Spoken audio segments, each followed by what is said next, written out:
एक दिन बड़ी अजीब सी खिचड़ी पक गई। प्रधानमंत्री मोदी जी और उनके जिगरी साथी अमित जी के बीच एक व्यंग्यात्मक जंग छिड़ गई।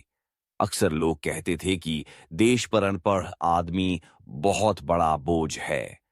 अब मोदी जी ने सोचा कि जब बोझ की बात चली है, तो क्यों न इस बोझ को थोड़ा अलग ढंग से समझा जाए। एक सभा में अमित जी बड़े जोश के साथ भाषण दे रहे थे। उन्होंने ऊंची आवाज में कहा, देश को चलाने के लिए पढ़ाई लिखाई से ज्यादा जरूरी है समझ और नियत। भीड़ तालियां बजाने लगी, लेकिन बीच में कुछ लोगों ने हंसी उड़ाते हुए कहा, पर एक अनपढ़ आदमी देश पर बहुत बड़ा बोझ होता है। ये सुनते ही मोदी जी के मन में शरारती ख्याल आया। उन्होंने सोचा, ठीक है भाई, बोझ तो बोझ होता है।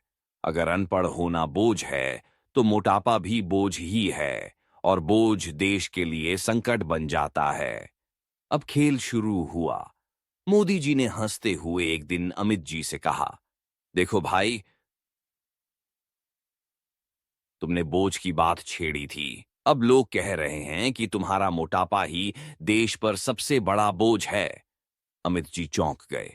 बोले, अरे, ये कैसी बातें फैला दी। मोटापा तो शरीर पर होता है, देश पर नहीं। मोदी जी मुस्कुराए, पर भाई, जब जनता तय कर लेती है कि बोझ कौन है, तो फिर बहस का क्या फायदा। अमित जी गुस्से में लाल हो गए। उन्होंने सोचा कि मोदी जी तो मजाक बना रहे हैं, मगर फिर उन्हें ख्याल आया कि राजनीति में व्यंग्य ही सबसे बड़ा हथियार होता है। अगले दिन उन्होंने मंच से कहा, अगर मोटापा बोझ है, तो ये बोझ मैं अकेले उठाने को तैयार हूं, ताकि देश हल्का हो सके। भीड़ ठहाके लगाने लगी। किसी ने चिल्लाया, तो फिर जिम खोल लो। दूसरे ने कहा, देश को बोझ से मुक्त कराना है तो पहले अपना बोझ कम करो। दोनों नेता अब व्यंग्य की इस लड़ाई को गंभीरता से लेने लगे। मोदी जी ने अपने भाषणों में हल्का भारत का नारा दिया, तो अमित जी ने मजबूत भारत का। जनता मजे ले रही थी।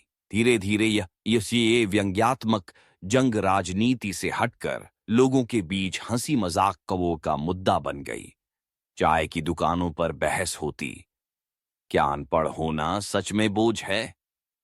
तो कहीं लोग कहते, नहीं भाई, मोटापा ही असली संकट है। आखिर में दोनों नेताओं ने समझा कि असली बोझ न अनपढ़ होना है, न मोटापा। असली बोझ है गरीबी, बेरोजगारी और भ्रष्टाचार। इस्सा मझदारी पर दोनों ने हाथ मिलाया और कहा, अब हम मिलकर असली बोझ हटाएंगे। और जनता ने राहत की सांस ली, लेकिन हंसी अभी भी रुकने का नाम नहीं ले रही थी।